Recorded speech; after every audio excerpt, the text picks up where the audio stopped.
Dear students, आज हम process और स्टेप्स इन प्लानिंग की चर्चा करेंगे।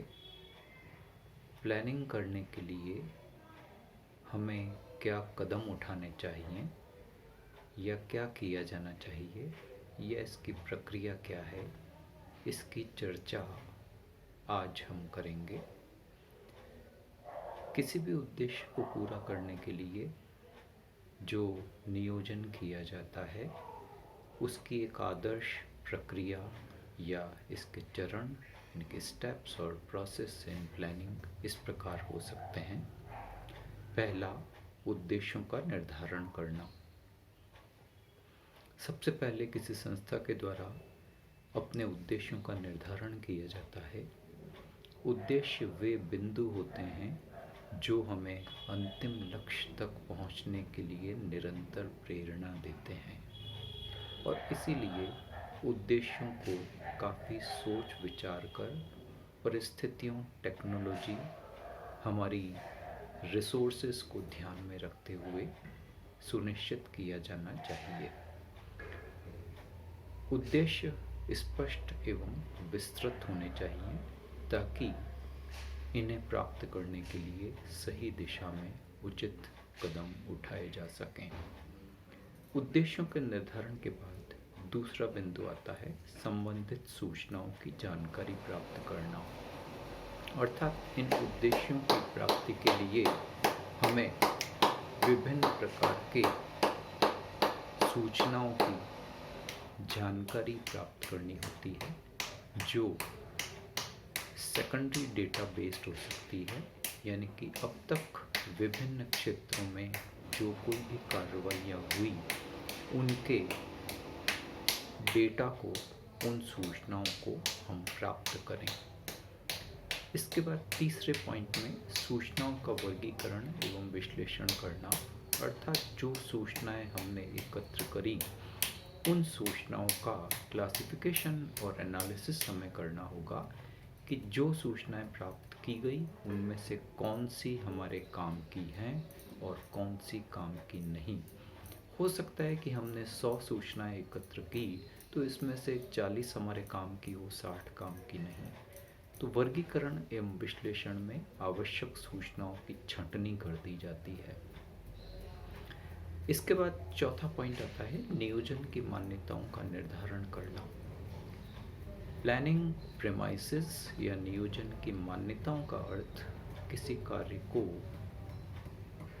पूरा करने और प्रारंभ करने से पूर्व कुछ मान्यताओं को निश्चित कर लिया जाना। ये मान्यताएं काफ़ी सोच विचार कर सुनिश्चित की जानी चाहिए।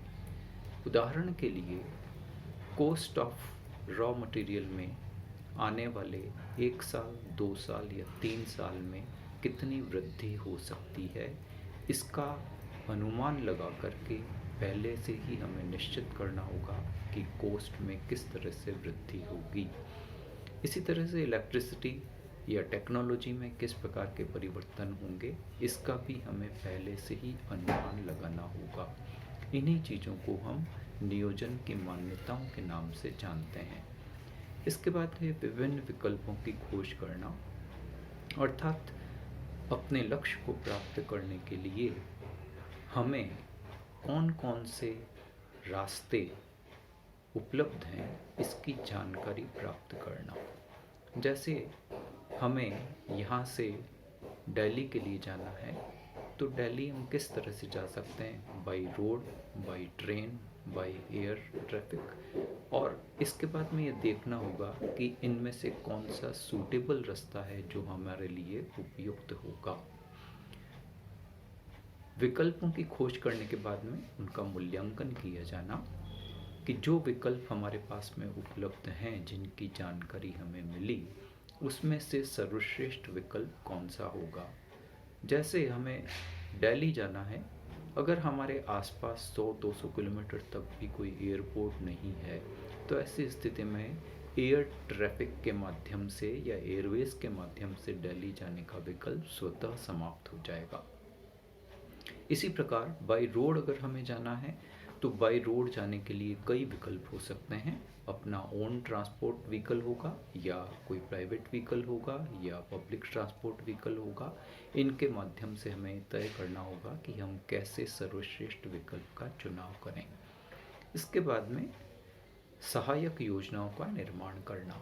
जब हम सर्वश्रेष्ठ और उपयुक्त विकल्प को चुन लेते हैं तो इसके बाद में कुछ सहायक यानी कि विभागीय योजनाओं का हमें निर्माण करना होगा, जो हमारे मूल लक्ष्य को प्राप्त करने के लिए विभिन्न विभागों के द्वारा संचालित और क्रियान्वित की जाएंगी।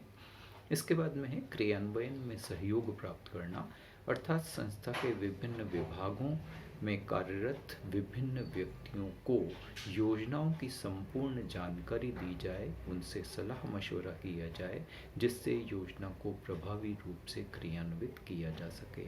और आखिरी बिंदु इसमें आता है अनुवर्तन या फॉलोअप, अर्थात जिस योजना को हमने चयन किया और जिसे हम लागू कर रहे हैं उसका अनुवर्तन या फॉलोअप, अर्थात समय समय पर देखते रहें कि हम सही दिशा की तरफ जा रहे हैं या नहीं। आवश्यकता और समय के अनुसार अगर इसमें किसी तरह के परिवर्तन करने हों तो हमें वे परिवर्तन लागू करने चाहिए, ताकि हम दिशा भटक नहीं जाएं और हम अपने लक्ष्य को ठीक प्रकार से प्राप्त कर सकें। ये प्रोसेस या स्टेप्स हैं जिन्हें फॉलो करके हम एक अच्छी योजना का निर्माण कर सकते हैं।